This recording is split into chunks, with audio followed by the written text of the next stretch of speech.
There are three core roles that you could be playing in the story of your life. This is how to work out which you inhabit most often, whether it serves you, and how you can change it if not. By the way, my name's Hazel Gale. I'm a former therapist turned author and creator of the Betwixt app. This video is about narrative identity. So the theory of narrative identity hypothesizes that we form our very sense of identity by integrating our life experiences into an internalized, evolving story.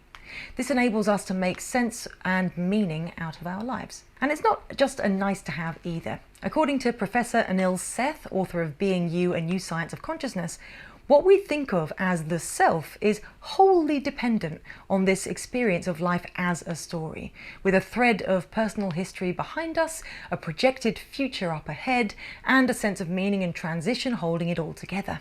So we're living our lives as stories. Fine. But what kind of role are we playing within them?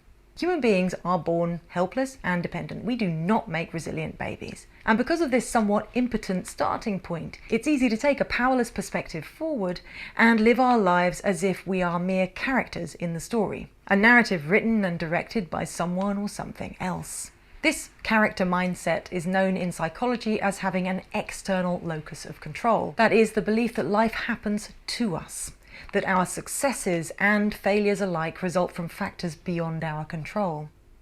In this place, we may think or say things like, he made me angry, she made me do it, or the weather's terrible so I'm in a bad mood. We don't feel like we have the power to influence our own experience, emotions, perspective, or even behavior sometimes. And this can be an incredibly stressful and very uncomfortable way to live. But it's really important to note that this perspective is not a sign of moral failure or weakness. There are countless social, economic, and cultural reasons why somebody might not feel in control of their world. That said, it doesn't have to be this way for any of us, no matter our background. In reaction to our inherent sense of powerlessness, we can, and often do, level up to hero by fighting back, testing boundaries, and exercising our strength and right to autonomy. The hero is someone who isn't afraid to battle to overcome the challenges life throws at them and change the world for the better. Good, but there's a catch.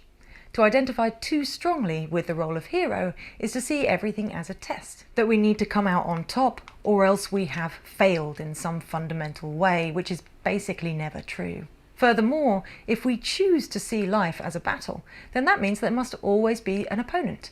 We might find ourselves competing with friends or family members or colleagues, and all too often we find that opponent within. If you think about it, heroes slay monsters, dragons, and evil goblins in order to save the helpless villagers. So if we apply this metaphor to our inner lives, then we'll surely be tempted to assume that our personal demons are things that we need to obliterate. This is not only self-destructive, it's impossible. You simply cannot fight yourself and win. So what's our third option? Well, what if we choose to see ourselves not as the protagonists, but as the authors of our stories? I'm not saying that we can magically manifest whatever we want in life, because I just don't believe that's true. But I do think that ownership and responsibility are really important. And that's what this third role is all about. The author embraces everything that happens to them and takes responsibility for creating something of meaning out of their experience. Unlike the character, the author doesn't blame the world. And unlike the hero, they don't seek out enemies in order to prove themselves. The author's goal is not to vanquish external problems or slay inner demons, but to explore these things and make something wonderful out of them. And it's not all roses, of course. The author's world is just as unpredictable and turbulent as the characters. But instead of trying to control external factors, which are always just a little beyond our reach, the author focuses on what they can command: their own thoughts, feelings, behavior, their creativity, purpose, and drive. In other words, the author has an internal rather than external locus of control. They are at the other end of the agency spectrum to the character, where a genuine sense of control can be enjoyed, not of the world around us, but of ourselves, our responses, our choices. Now, this isn't fixed. We can slide up and down the agency continuum, finding ourselves in different roles or mindsets for different situations. For example, I have a history of long-term illness. I am much better than I was around 10 years ago, but I can still struggle with symptoms such as really low energy from time to time. And because of everything I went through when I first got ill, these dips can trigger me.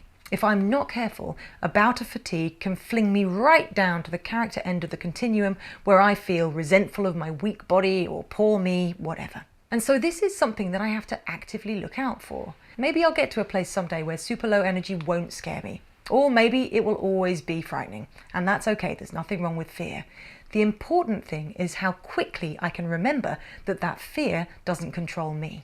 So have a think about the different contexts of your life and where you could be playing each of these three roles.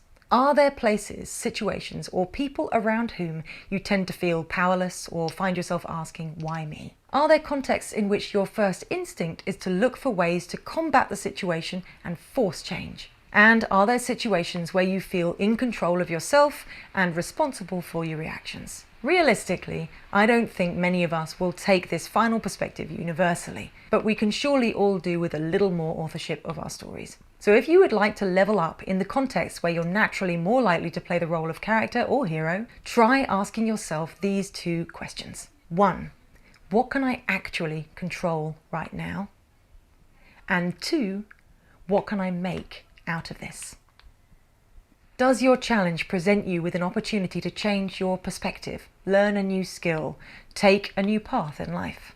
Let me be clear, I am not saying that every experience can be a good one, and I'm not saying that all limitations are equal or that we can all get out of our respective troubles if we just pull our socks up. That stance is ignorant and unhelpful.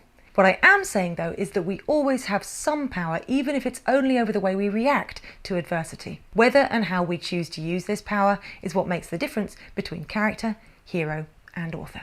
As always, I hope this helps. Hit follow for more, and if you'd like to take an epic journey through a magical world in pursuit of mental wellness, then you can download Betwixt, the mental health game. It's a fantasy text-based adventure app that combats stress and anxiety. Available on the iOS App Store and Google Play.